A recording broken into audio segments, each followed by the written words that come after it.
अब इसका प्रोसेस क्या होगा, प्रोसीजर क्या होगा? फर्स्ट ऑफ ऑल आपको जो भी रिफंड एप्लीकेशन फाइल करनी है वो ऑनलाइन फाइल करनी है, RFD 01 के फॉर्म में फाइल करनी है। RFD 01 के फॉर्म में एप्लीकेशन फाइल होगी और उसके बाद जैसे ही आपने RFD 01 फाइल करी, उसके बाद जो फाइल करते ही एक ARN नंबर जनरेट होगा, that is application reference number. जो ARN नंबर जनरेट होगा, इस ARN नंबर से ही आपके डेज काउंट करे जाएंगे। चाहे तो आपका टाइमली रिफंड आ रहा है और अगर टाइमली रिफंड नहीं आ रहा तो आपका इंटरेस्ट एप्लीकेबल होगा और इंटरेस्ट भी यहाँ ARN इंटरेस्ट की कैलकुलेशन के लिए भी आपको ARN की डेट जो होगी वो यूज करी जाएगी, राइट। अब हमने यहाँ पे देख लिया कि आपने RFD 01 फाइल करनी है, ARN नंबर जनरेट होना है, ARN नंबर से आपकी डेट काउंट होंगी। अब ARN नंबर जनरेट हो गया फ्रेंड्स, यहाँ पर एक स्पेशल पॉइंट है।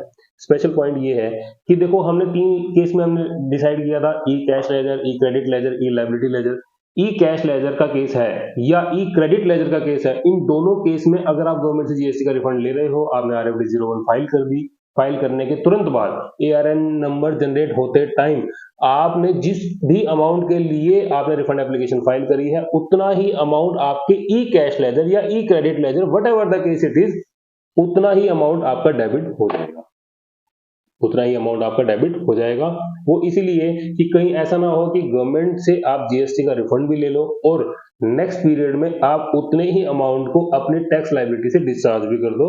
तो लॉ ने ये मेक श्योर किया है कि अगर आपका ई कैश लेजर या ई क्रेडिट लेजर का केस है तो उतना ही अमाउंट, जितने ही अमाउंट के लिए आप रिफंड अप्लाई कर रहे हो, उतना ही अमाउंट आपका उस लेजर से डेबिट हो जाएगा, राइट। तो ये तो थी हमारी एक बेसिक सी बात, ARN नंबर जनरेट होने तक की बात। अब ARN नंबर जनरेट हो गया, अब प्रॉपर ऑफिसर के पास फाइल जा रही है। अब लॉ ने यहां पर ये बोला है कि प्रॉपर ऑफिसर के पास फाइल जाने के बाद, यानी कि इस ARN नंबर जनरेट होने के with in a period of 15 days, इस 15 दिन के अंदर अंदर प्रॉपर ऑफिसर को अपनी प्रिलिमिनरी प्रोसेसिंग करनी है। प्रिलिमिनरी प्रोसेसिंग के लिए उसे 15 दिन का टाइम मिलेगा और उस 15 दिन के अंदर अंदर ऑफिसर ये डिसाइड कर ले कि ये जो रिफंड एप्लीकेशन आई है ये प्राइमा फेसिया करेक्ट है विद ऑल रिस्पेक्ट या करेक्ट नहीं है विद ऑल रिस्पेक्ट। देखो दो केस हो सकते हैं, या तो प्रॉपर ऑफिसर को ये लगता है कि ये जो रिफंड एप्लीकेशन आई है ये करेक्ट है तो उस केस में with in a period of 15 days वो इसकी एक्नॉलेजमेंट जनरेट कर देगा। एक्नॉलेजमेंट किस फॉर्म में जाएगी, RFD 02 कि हाँ हमने आपका रिफंड एप्लीकेशन जो भी आपने फाइल किया था वो हमने इस रिफंड एप्लीकेशन को फाइनल प्रोसेसिंग के लिए टेकन अप कर लिया है, राइट। अब सेकंड केस क्या हो सकता है कि उसको लगता है कि ये रिफंड एप्लीकेशन जो भी आई है वो प्रॉपर नहीं है का क्या मतलब है कि वो आपकी विद ऑल रिस्पेक्ट जो है वो करेक्ट नहीं है, कंप्लीट नहीं है। तो उस केस में उसे अगर ये लगता है तो यहां पर उसी 15 दिन के अंदर अंदर RFD 03 डेफिशिएंसी मेमो इशू किया जाएगा। RFD 03 इशू किया जाएगा। अब डेफिशिएंसी मेमो इशू करने का मतलब ये नहीं है कि वो जो भी डेफिशिएंसी बताई गई है उस डेफिशिएंसी को वो कंप्लीट करेगा, कंप्लीट करने के बाद उसका रिप्लाई फाइल करेगा, उसके बाद दोबारा कर ली जाएगी, नो। यहां पर डेफिशिएंसी RFD 03 इशू करने का मतलब ये है कि एक तरह से आपकी रिफंड एप्लीकेशन रिजेक्ट कर दी गई है और अब जो रिजेक्ट करी गई है उस चीज का ध्यान रखो। अब दोबारा एक फ्रेश एप्लीकेशन फाइल करो RFD 01 में, जो आपका ये जो हमने डेफिशिएंसी मेमो के केस में हमने जो भी रिजेक्ट करी है, जो भी हमने RFD 03 इशू किया है, अब इसके बाद आपने ये मान लीजिए कि हमने ये आपका रिजेक्ट कर दिया है। अब इस केस में आपने एक फ्रेश एप्लीकेशन फाइल करनी है इन फॉर्म RFD 01। अब फ्रेंड्स एक बात ध्यान रखना, अगर RFD 03 इशू हुआ है तो उस केस में अगर वो ई कैश लेजर का केस था या ई क्रेडिट लेजर का केस था जो कि ARN नंबर जनरेशन के टाइम पे ये लेजर डेबिट हुए होंगे, अब लो यहां पर ये कहता है कि proper officer PMT 03 order issue करेगा जिससे कि जो भी अमाउंट डेबिट हुआ होगा वो अगेन रिक्रेडिट हो जाएगा उसके लेजर में।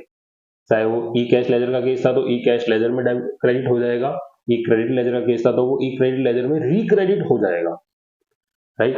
यहां तक क्लियर है।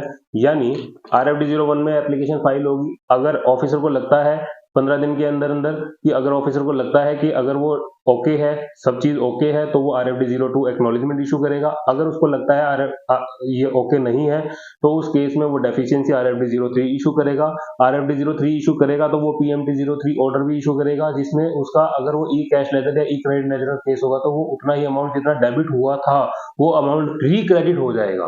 प्रोसेसिंग करी, अब उसके बाद फाइनल प्रोसेसिंग में फाइल चलेगी।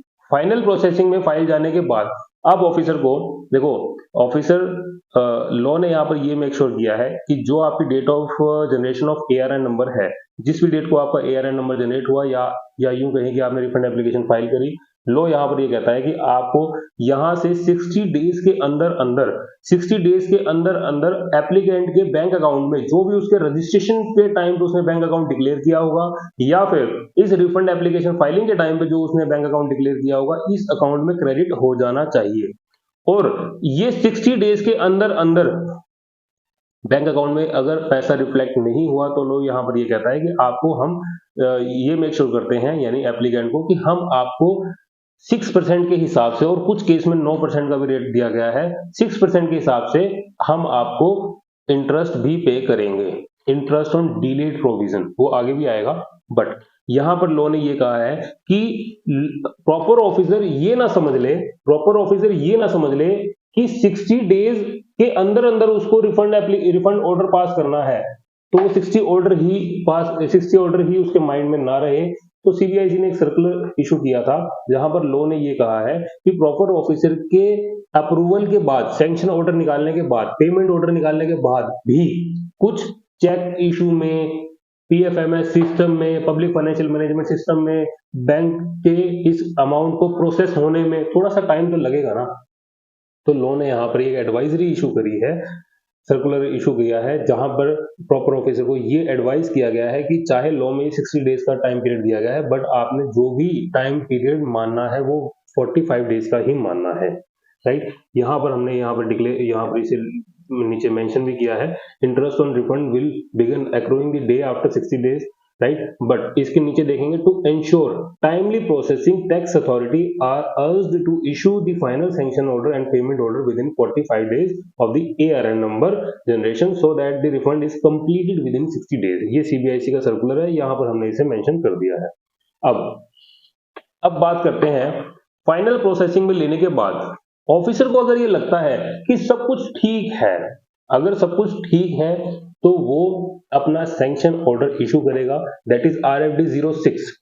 RFD 06 में अपना सैंक्शन ऑर्डर इशू करेगा, लेकिन सैंक्शन ऑर्डर से बात नहीं बनेगी, यहां पर उसे पेमेंट ऑर्डर भी इशू करना पड़ेगा, राइट। पेमेंट ऑर्डर भी इशू करना पड़ेगा, दैट इज RFD 05। RFD 05 अगर ऑफिसर को लगता है कि ये रिफंड प्रोसेस हो जाना चाहिए, अप्रूव हो जाना चाहिए, तो उस केस में ऑफिसर को 2 ऑर्डर इशू करने हैं। One is sanctioning order, that is RFD 06, और second is payment order, that is RFD 05, right. अब इसे एक बार पढ़ते हैं। जहां पर ड्यू है but not to the applicant, sorry, इस केस से पहले हम यहां पर ये देखते हैं, ये due and payable to the applicant, लगता है कि हाँ ये ड्यू है और एप्लीकेंट को हमारा देना बनता है। अब यहाँ पर क्या करेगा, where the proper officer is satisfied that the refund is due and payable to the applicant, he shall make an order form RFD 06 sanctioning the amount of refund less. Friend, यहाँ पर कुछ अभी हम देखेंगे कि कुछ केसेस में law ने ये परमिट किया है कि प्रोविजनल ऑर्डर भी हम दे देंगे, हम कुछ केस में प्रोविजनल सैंक्शन कर देंगे अमाउंट को एक्सपोर्टर के केस में। तो अगर लॉ ने कुछ प्रोविजनल पैसा पहले से ही दे रखा है, तो उस पैसे को जो दे रखा है वो हम यहां से लेस करेंगे। देखो, एक तो सैंक्शन हो गया, लेट सपोज क्लाइंट ने, असेसी ने 1 लाख रुपए के रिफंड के लिए अप्लाई किया, उस 1 लाख रुपए में से एक्सपोर्टर का केस है तो वहां पर हम देखेंगे 90% लॉ प्रॉपर ऑफिसर ने उसे सैंक्शन करना होता था, दैट इज 90,000।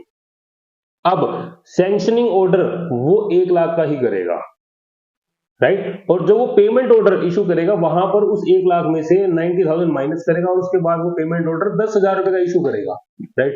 और अगर मेरे केस में, इसी केस में अगर लोग कुछ मेरी पिछली डिमांड भी खड़ी है, लेट सपोज मेरी 5,000 रुपए की डिमांड खड़ी है पिछले लॉ में, पिछले किसी फाइनेंशियल ईयर में, और वो इस 10,000 में से 5,000 को एडजस्ट करेगा। एडजस्ट करने के बाद जो बैलेंस 5,000 पे होगा उसका पेमेंट ऑर्डर इशू किया जाएगा, दैट इज RFD 05, राइट। यहां पर क्या कहा, जो भी अमाउंट ऑफ रिफंड होगा less the amount of provisionally refunded if any, less the amount adjusted against the outstanding demand, right. यहां पर अभी से देखते हैं, proper officer will issue the payment order RFD 05 for the amount of refund and same shall be electronically credited to the bank account of the applicant mentioned in the registration. इसके बारे में हम डिस्कस कर चुके हैं। अब हम second case देखते हैं कि due but not to the applicant. Let suppose provisional assessment का केस है, प्रोविजनल असेसमेंट का केस है। अब मेरे को कंफ्यूजन थी कि मेरा प्रोडक्ट 12% में आता है या 18 में आता है। मैंने ऑफिसर को एप्लीकेशन दी, एप्लीकेशन देने के बाद अब इस प्रोसेसिंग में फाइनल असेसमेंट आने में लेट सपोज 6 महीने का टाइम लग गया। 6 महीने के बाद अब मुझे ये पता लगा कि नहीं, मुझे 12% देना चाहिए था। अब मैं जो ऑलरेडी 18% गवर्नमेंट को दे चुका हूं, अब मैंने उसके लिए 6% के लिए एप्लीकेशन फाइल करी। 6% के लिए एप्लीकेशन फाइल करी। अब प्रॉपर ऑफिसर उसकी स्क्रूटनी करेगा, डिटेल स्क्रूटनी करेगा। एक तो थी हमारी प्रिलिमिनरी स्क्रूटनी और एक है हमारी फाइनल स्क्रूटनी। स्क्रूटनी करेगा, डिटेल स्क्रूटनी करेगा। अब प्रॉपर ऑफिसर को दो ही केसेस लग सकते हैं। पहला केस उसको ये लग सकता है कि जो भी उसने 12% 18% गवर्नमेंट को जमा कराया, वो उसकी अंडरस्टैंडिंग से 12% ही उसने अपने कस्टमर से लिया और जो बाकी का 6% था उसने अपनी पॉकेट से जमा कराया। तो वो अगर पॉकेट से जमा कराया होगा तो फर्स्ट केस में कवर हो गया होगा, due and payable to the applicant, और उसको वो RFD 06 और RFD 05 इशू कर दिया जाएगा। बट अगर उसको ऐसा लगता है कि वो जो 18%, ये जो 6% के लिए अप्लाई कर रहा है रिफंड, वो 6% ऑलरेडी अपने कस्टमर से चार्ज कर चुका है, इसका मतलब इसने इंसिडेंस ऑफ टैक्स आगे पास ऑन कर दिया है। डॉक्ट्रिन ऑफ अनजस्ट एनरिचमेंट यहां पर एप्लीकेबल है। अगर यहां पर एप्लीकेबल है तो ये रिफंड तो बनेगा, रिफंड तो बनेगा, क्योंकि गवर्नमेंट को 12% की जगह 18% चला गया। अब गवर्नमेंट 6% का रिफंड तो देगी, बट ये जो 6% का रिफंड होगा, ये 6% का रिफंड एप्लीकेंट को नहीं मिलेगा, कंज्यूमर वेलफेयर फंड में चला जाएगा। कंज्यूमर वेलफेयर फंड में चला जाएगा। अब ये कंज्यूमर वेलफेयर फंड में चला गया तो वो कंज्यूमर वेलफेयर पर्पस के लिए ही यूज होगा। और कंज्यूमर वेलफेयर फंड क्या होता है, वो कंज्यूमर सेंट्रल गवर्नमेंट के थ्रू एक इस्टेब्लिशमेंट इनकॉर्पोरेट होता है और वहां पर जो भी फंड्स आता है वो फंड्स कंज्यूमर वेलफेयर पर्पस के लिए यूज होता है, राइट। अब यहां पर हमने देखा where the proper officer is satisfied that the amount is refundable but not to the applicant, then he shall make an order in RFD 06, right. Sanctioning order तो निकालेगा but issue a payment order in RFD 05 for the amount of refund to be credited to the consumer welfare fund, right. अब देखते हैं not due at all. हम इस case को cover करते हैं कि एप्लीकेंट ने एप्लीकेशन तो लगाई बट प्रॉपर ऑफिसर को अब ये लगता है कि यार ये रिफंड बनता नहीं है, ये रिफंड बनता नहीं है। अब रिफंड नहीं बनता तो उस केस में पहले अगर लगता है उसको कि यार ये रिफंड नहीं बनता तो उस केस में प्रॉपर ऑफिसर क्या करेगा, शो कॉज नोटिस इशू करेगा। शो कॉज नोटिस इशू करेगा, करेगा किस फॉर्म में, RFD 08 में। RFD 08 में वो शो कॉज नोटिस इशू करेगा। अब शो कॉज नोटिस मिलने के 15 दिन के अंदर अंदर एप्लीकेंट इसका रिप्लाई फाइल करेगा। जब रिप्लाई फाइल करेगा with in a period of 15 days, वहां पर उसको 15 दिन का टाइम दिया जाएगा। 15 दिन का जब टाइम दिया जाएगा वो रिप्लाई फाइल करेगा RFD 09 में। RFD 09 में वो अपना रिप्लाई फाइल करेगा। यहां पर इसे देख भी लेते हैं कि where the proper officer is satisfied. यहां पर हम देखते हैं वो शो कॉज नोटिस इशू करेगा RFD 08 में, और जो वो फाइल करेगा एप्लीकेंट RFD 09 में with a period of 15 days of the receipt of such notice, right. अब उस केस में अगर प्रॉपर ऑफिसर को रिप्लाई आने के बाद भी ये लगता है कि नहीं यार ये रिफंड जो है ना ये बनता नहीं है, अगर ये नहीं बनता तो उसे एक नेचुरल ऑफ बीइंग हर्ड उसको बुला करके एक बार सुना जाएगा, राइट। यहां पर उसे natural opportunity of being heard देनी है, नेचुरल जस्टिस फॉलो करना है। उस केस में उसे बिठा करके पूछा जाएगा। उसके बाद ही उसका RFD 06 जहां पर रिजेक्शन ऑफ रिफंड, फ्रेंड्स एक बात ध्यान रखना, चाहे वो अप्रूवल हो चाहे वो रिजेक्शन हो, दोनों ही केसेस में सैंक्शनिंग ऑर्डर हो या रिजेक्शन ऑर्डर, दोनों ही RFD 06 में इशू करे जाएंगे। अगर उसे बिठा करके नेचुरल जस्टिस के बाद भी अगर ऐसा लगता है कि रिफंड नहीं बनता तो उस केस में RFD 06 रिजेक्शन ऑर्डर इशू कर दिया जाएगा। और अगर उसे लगता है कि हाँ ये रिफंड बनता है तो उस केस में सैंक्शनिंग ऑर्डर RFD 06 इशू कर दिया जाएगा।